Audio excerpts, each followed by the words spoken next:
If you want to learn how to make a top-down dungeon crawler, something inspired by classics like Gauntlet and even Diablo, something that has pathfinding enemies and area of effect explosions, something that was the beginning of my own dungeon crawler game, a top-down, couch co-op, action RPG with randomly generated levels and multiple player characters, then keep watching and I'll show you how.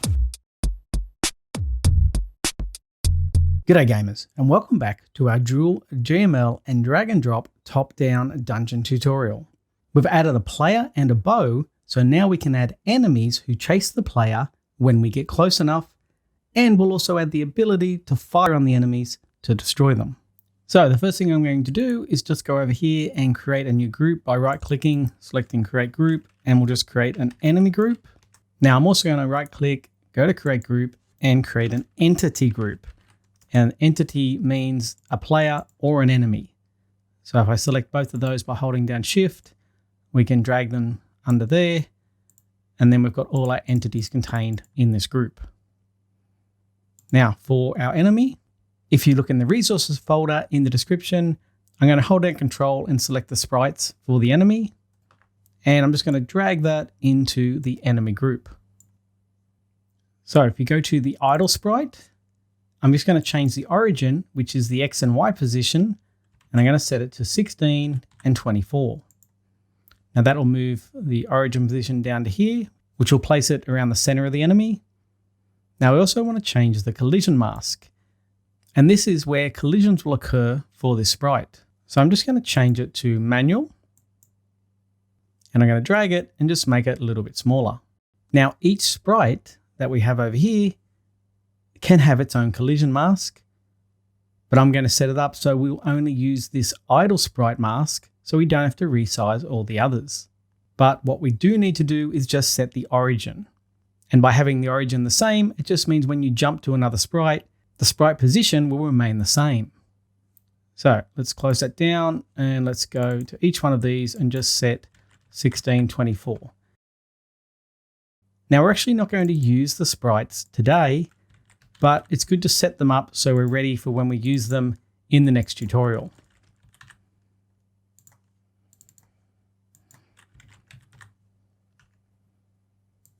Now let's make an object to represent the sprite in the room, and we'll just call this O_enemy.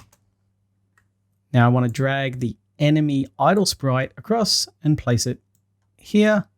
And also we want to change the collision mask like we said, and we'll change this to under entities to the enemy, and we'll make sure we select the idle enemy. And that way, that mask is what we'll use for all collisions. Now, another thing I'm going to do is just come over here to enemy. I'm going to right click on the object that we already created, create another object and call it O_enemy PAR. And that represents the parent. Now, Gamemaker allows for parent and child interaction, which means that we can have a parent object and we can have enemies as the child objects. And anytime we want to refer to all of those enemies, we just need to refer to the parent. It's essentially a hierarchical structure. So in this case, we go to the parent section of the O_enemy parent, and we can set the children for this. And I'm just going to drag across the enemy and drop it as a child. So if we go into our room, and come and have a look at what we'd set up in the last tutorial, I'm just going to go over here. And I'm just going to drag this up just so we can see these. Now, we only were placing the player on an instances layer, and the layers enable us to have things in front of other things within the game. So I'm going to create a player layer. And I press F2 and edit that. And then I'm going to take the player from the instances layer and do a Control X, and then click on the player layer and do a Control V and paste it in. And the same way, I'm going to click on instances and make a new instance layer, and I edit that and just call this enemy. And therefore over here, we can take this enemy and drag it into the room. Now, because we have the enemy layer under the player layer, when the player moves over towards the enemy, they will appear on top of it because of the way we've set up the layers. So let's just click play and have a look what that looks like. So there's our enemy in the room. Obviously nothing happens at the moment, but what we need is when we get close enough to the enemy, we need them to react. And I'd like them to become alert and essentially start to chase us. So let's add some code to enable that to happen. So inside the enemy parent, I'm going to add the code here because that way when we make a new enemy, they will also have the same behaviors. So what we need them to do is when the player is close enough, we need them to start chasing. So let's add a step event. And I'm going to create a script where they can check for the player. And that'll enable the enemy to then ensure that they start chasing the player when they're close enough. So let's right click on scripts. Let's go to create. And I'm going to call this check for player.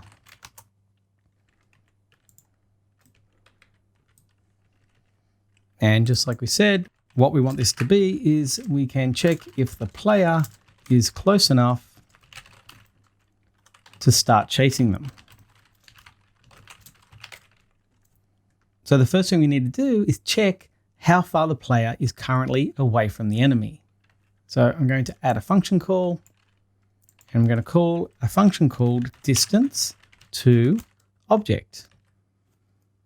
And what this takes is just another object, and it'll return the distance to that object.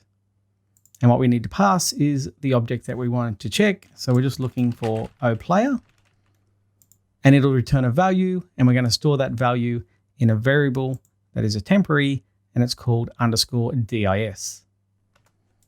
So this is to get the distance to the player. Now I want to use this dis variable a little later on.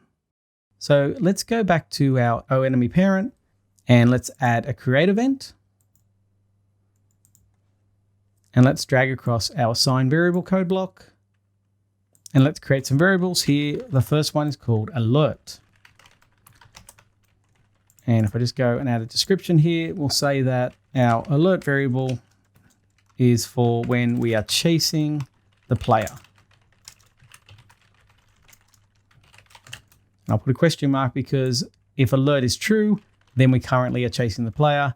If it's false, we are not. Now we also need to know when we want to chase the player, how far the player can get to us before we start chasing them. So let's add an alert distance, and I'll just set it to 160. And we can also come over here and just ensure we know what that means. So alert distance is distance we can start chasing the player. I'm defining these now, but we'll use these a little later on. So back over to our check for player. What we need to think about is what happens when the player gets too close. What does the enemy do? Well, we want them to start chasing. And one way you could do this is calling another function, and I'm going to call move towards point. And this takes an X and Y and a speed. So this will move towards a particular point by a certain speed. So if I run this and I search for oPlayer.x for our X position and oPlayer.y for our Y position. So what I'm doing is referring to the instance oPlayer, and I'm referring to the X variable of that instance. So because there is only one oPlayer, I can write it like this. If there were multiple oPlayers, we wouldn't be able to do this because the game wouldn't know which one we're referring to.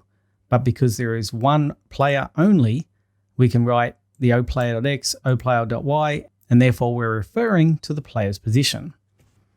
Now we need to set a speed that it's going to move, and I'll just set it to 1. So we could actually run this and test it, but we need to call this check for player script in the enemy step event. So back here, let's go to the step event and let's do a execute script, and we want to execute that check for player. So we could actually run this and the enemy will actually start to chase the player. And there we go. Job done. Except it doesn't quite work as you'd expect, because the enemy just runs through the walls. So anytime you get a wall between you and the enemy, it doesn't really care. It's just moving towards the player's position. So this might be handy if you have like a bat or a flying enemy that doesn't care about solids. But for us, that's not going to work. We want the enemy to walk around the solid objects.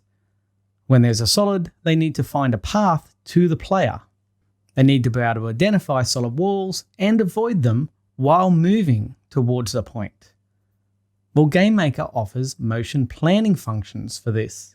So let's look at our room and let's look at the collision layer. Just here. Now, motion planning will break the room into a grid, and it'll go through every grid position and determine if it is occupied or not. And it will use that to calculate if a path between 2 points can be made successfully. Using this method, it allows it to move from one point to another, so an enemy could use this grid to navigate around solid instances and chase the player. So let's set up our grid and use it for the enemy's motion planning. Now I want to be able to create a grid variable to hold the data for the motion planning grid. So when it scans the room, I need a grid variable that'll hold where these solid instances are. And since that grid is not really related to the player or any particular enemy, I want to create a game object to hold such information. So let's go over here and I'm going to create a control group. And inside, I'm going to create an object called O_game. And let's go into there and add a create event. And in here, we're going to create a variable called global.mp_grid. So global means we can access this variable from any instance, and MP stands for motion planning. Now I don't need to set a value yet because we'll set that in a little bit. Now every level of the game, we'll need to scan the solids and create a new motion planning grid every time the room starts.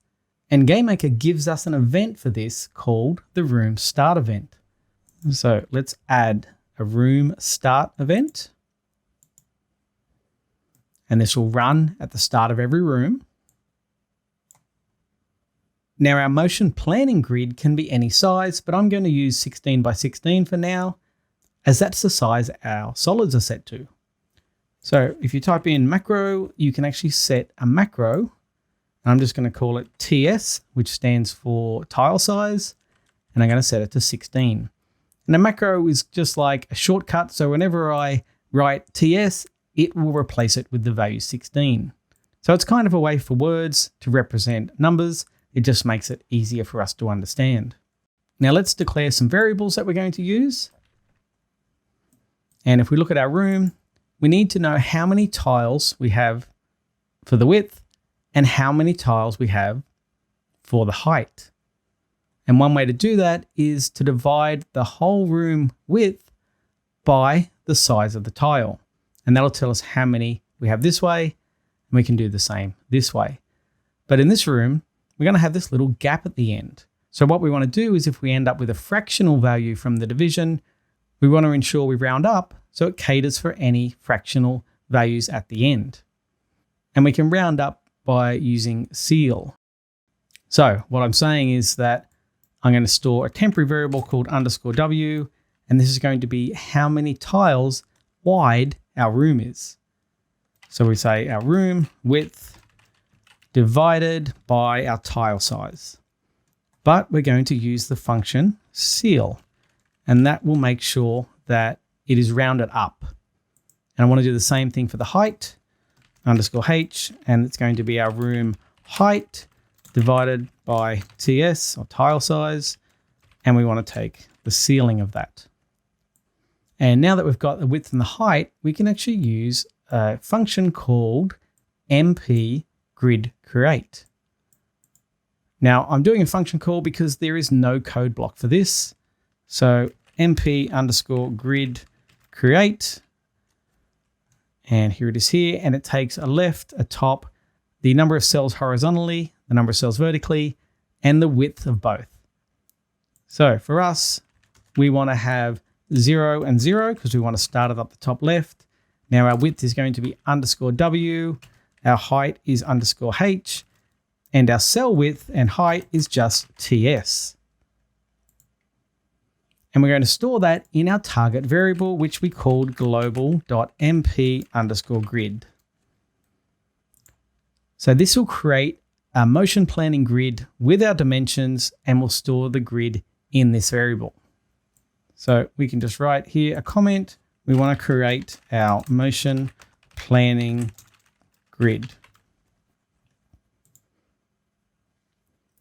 Now, the great thing about a motion planning grid is it's very easy to add all of the instances of the solid that we have here, because we want to scan every row, every column, make sure that we're adding anytime we have a solid. And we can do that with one single function call. Motion planning comes with quite a few functions that we can use, and this one's called mp_grid, and you can see a bunch of them here. And we're looking for add instances. And this will take the ID of the grid, the object you want to add, and whether we want to use precision. So our grid is global.mp_grid, put a comma, and we'll add our solid, which is O_solid. And I'm going to set false for the precision because our solids are all squares. We're not going to use precision checking for this. It's not required. And that's all that's needed to add all of those solid instances into our grid. Now, if I run the game, you're not going to see the grid or any difference at all. And that's because the grid isn't drawn by default. But we can draw the grid to have a look and see what it looks like. So in OGame, I'm just going to go down and add a draw event.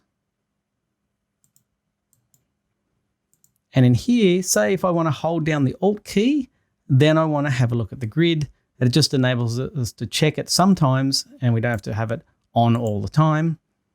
So if we hold down Alt, then I'm going to do another function call, and we're going to output the grid, and we're just going to call mp grid draw. And this just takes the ID, and that is the grid name, so global.mp_grid. So the only thing left to do is in our room, let's go and make sure under our instances that we drag across our OGame, and I'll just place it up the top here. We don't have a sprite assigned to it, so it just shows up as a question mark. So let's press play and have a look at that. So now if I hold down Alt, you can see that the green is where there is no grid, and the bright red indicates that a motion planning grid has been set there. And as you can see, it's exactly where our OSolid instances already are. So now we have our MP grid, we can get the enemy to use it to calculate a path to the player's position. The enemy will then follow a path to that target location. So we'll need to create a path variable to store the path that they use. So over in our enemy, let's go to our create event here, and let's do another function call. And I'm going to create the path variable, and we do that via path_add. Now, this doesn't take any arguments, but it'll set a path to a particular variable. And I'm going to call that variable path. So this creates our path resource. Now, the thing about a path is it's an allocation. It allocates a resource to this variable. And when the enemy dies, we need to clean up that resource because otherwise it doesn't know that the enemy doesn't exist anymore. And we can do that in a cleanup event. So just in here, I'm going to do another function call, and I'm going to do a path_delete. And then we just need to say, what is the index that we're trying to delete? Well, that's where our path variable comes in. And now the path will get deleted and cleaned up correctly. Now, I don't like having to use a lot of function calls in drag and drop, but unfortunately there are no code blocks for these kind of functions. So that's when I have to use a function call. If you're using GML, these are the actual GML function names that you can use directly. So now we can create a path to the player when the enemy is alerted in the check player script. So back over in our check player script, We don't want to do a move towards point. That was just demonstrating what we didn't want to use. But instead, I'm going to drag across a function call, and I'm going to add here our mp underscore grid underscore path. And what this function will do is calculate if it can reach a particular position. We give it the ID of the motion planning grid, the path that we want to use, the start and the end position, and if we allow diagonal movement. So let's pass those in. So we have our global.mp grid. We have our path variable. Our starting position is just our X and our Y, and we want to move towards the player's X and the player's Y.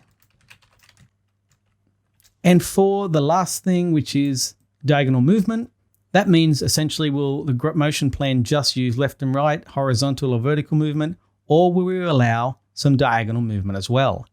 And I'm going to actually put a choose in here and say 0 or 1. So it'll choose whether it allows diagonal movement or not. And that'll make sure that 50% of the time it does do that. It just gives some diversity in the way that the enemies move. So what we can write here is, can we make a path to the player?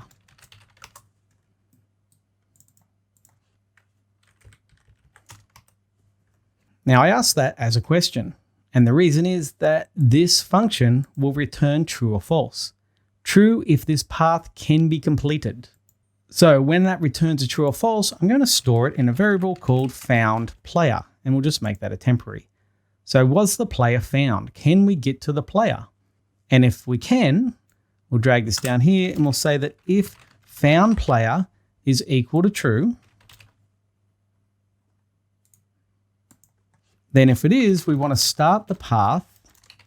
So if we can reach the player.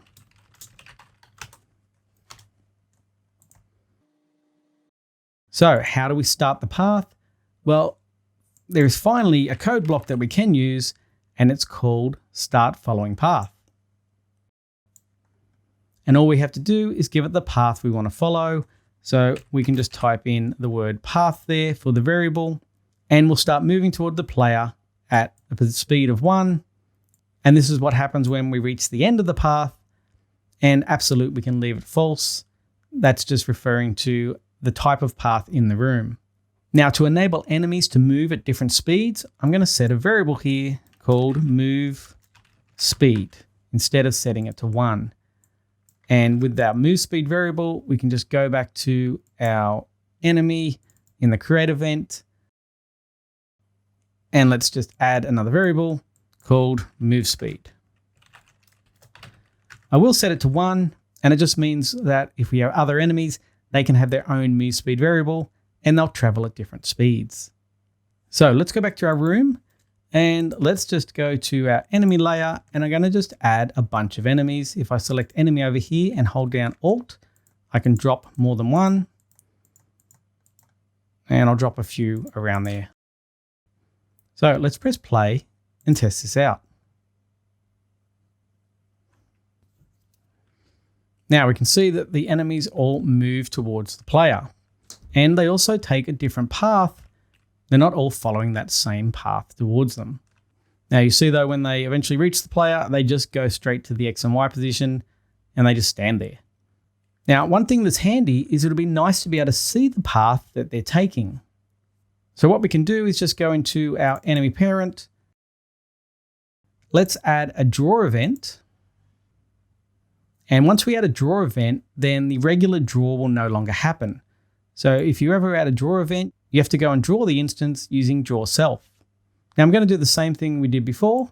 I'm going to look at if our key down is being pressed. So if we're holding down, let's say under letters, I'm going to hold down P for path. And if that's happening, I'm going to execute some code. And the reason being is there is no code block for what I'm going to show you. So here, this is pretty large. I'm just going to shrink this down and just make it so we can see it all in one location. And what I want to do is just draw path. And I'm going to draw the path and just the X and Y and 0 for our absolute. Now for that path function, if I hold down P, you'll be able to see the path that the enemies are taking. So every time I run around, you can see the way that they're trying to move towards the player's position. Now, one problem is calculating paths is not something you want to do every step like we are currently doing. It can be fairly CPU intensive when you have many enemies and the room is larger, and it's just not needed. So instead, we can add a timer and only calculate the path a few times a second. Also, we don't want to have all the enemies doing their calculations on the same step, as each step needs to complete within 1/60th of a second. So we can ensure the timer is random for each enemy, and that spreads out the load on the CPU. So in the enemy parent, let's go to the create event, and let's add an assign variable code block, and let's have some variables for the path calculation. And I'll just call it calc path delay. And we'll set this to 30. And that's going to be the time between when we calculate a new path. And for the randomness, I'll make another variable and we'll call this calc path timer. And that will just be the variable that actually counts down. And we can set it to I random, let's say 60. Now what that means is it will come up with an integer value from 0 to 60. It'll just choose a random one of those. And that way our timer for each enemy will start at a different time. So let's go back to our check for player script and we can use that. So just here where we're doing our function call and we're checking to see if we can see the player, because this takes up CPU processing, I'm going to actually put in the if check just before that. So we will now check in here and we'll look at our calc path timer. And if that is less than or equal to 0, then we can go ahead and do our calculating of the path.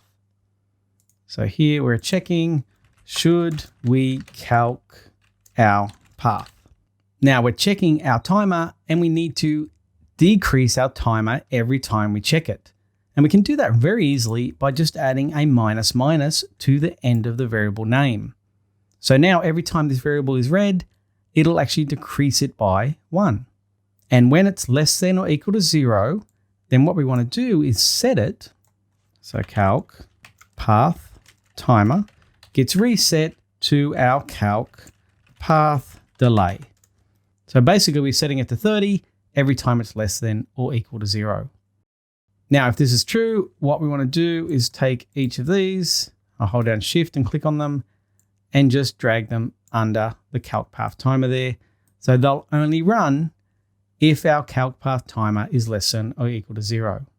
So let's press play and make sure that that's working. So now you'll see our enemies start at a different time. They all didn't start exactly at the same time. And if I hold down P, you can see that they're not calculating like before as much. There's a little delay in the time, so we're not seeing them flash up so much because they're all calculating at slightly different times. Great. So one thing you'll notice is when they get close to us, they just clump up around us. Instead, I just want them to stop just away from the player so they can then launch their attack.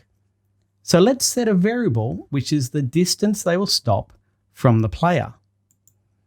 So back over here, just among our alert here, I'm going to add another variable and I'm going to call this attack distance or attack DIS, and I'm going to set it to 18.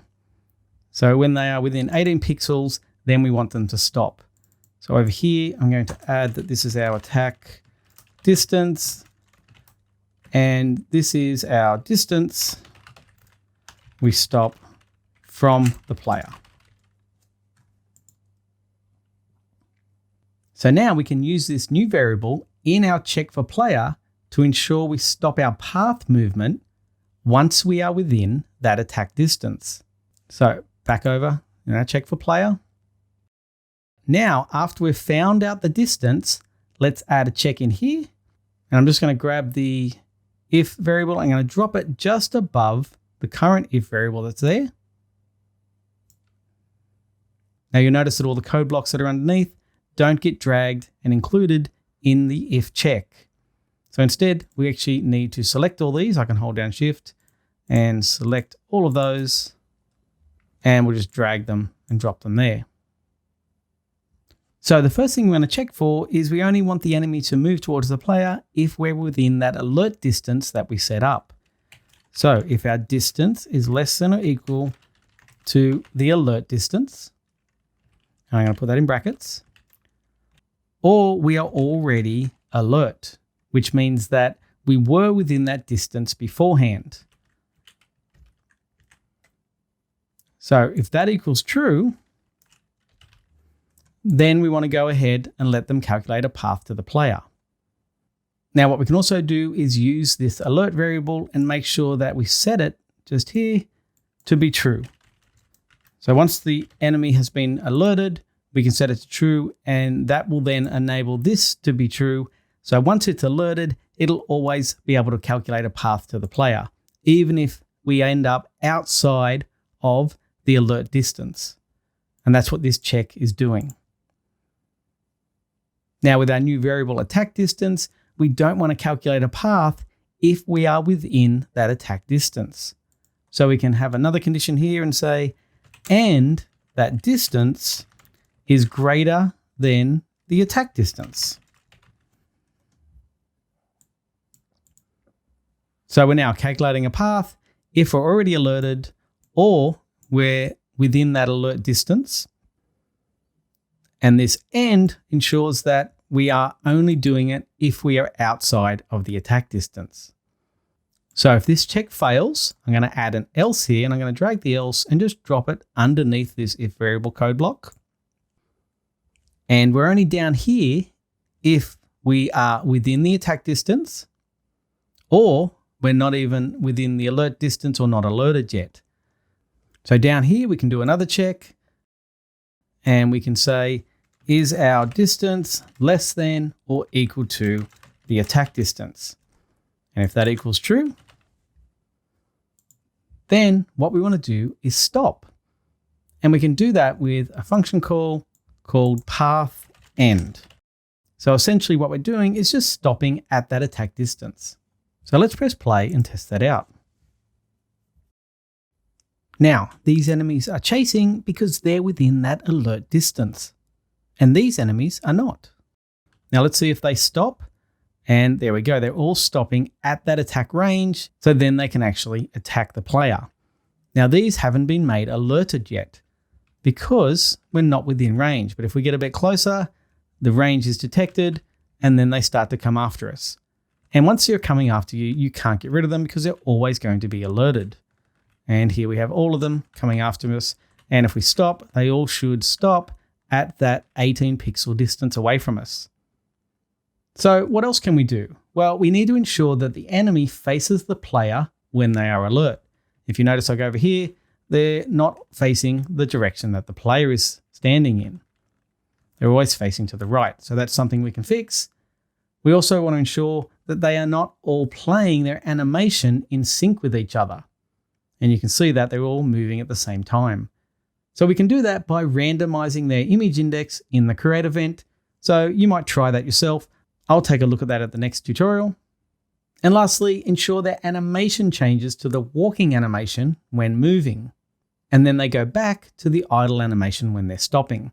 At the moment, they're playing their idle animation, and even when they're chasing us, it's still actually just their idle animation. So these are things we'll look at in the next tutorial, as well as the ability for our arrows to damage them. So at the end of this video, I'll show you some quick code that we can add to do just that. If this tutorial's helped you, or you just want to support the channel and even get the source code for these projects, you can do so over on Patreon. Thanks this month to these legendary Patreon supporters, Keisaho, Andy K, Colin Litchfield, and BB Samurai. Thanks as well to this month's epic supporters, Skydevil Palm, Dan Half, Edward Lyko, Paul R. LeBlanc, Joachim Froholt, Robert Churches, Sinfurga, Sudo, Luke Bonet, Sir Peter, Yuta Morimitsu, Dafu Xing, Firas Aradadan, Tom Shervington, and lastly, kudos to these rare supporters for their support as well. Now, if you just want the arrows to damage the enemy, we need to create a collision with the arrow and the enemy parent. So we go over to the O arrow and we do the collision with the enemy parent, so any future enemies will also inherit the collision code as well. So let's add a collision here with entity enemy parent. Now in the collision code, we want to destroy the enemy and play the arrow dying animation. If you look in the solid collision, we have a function called to the arrow die. So let's take a copy of that and we'll just paste it in here.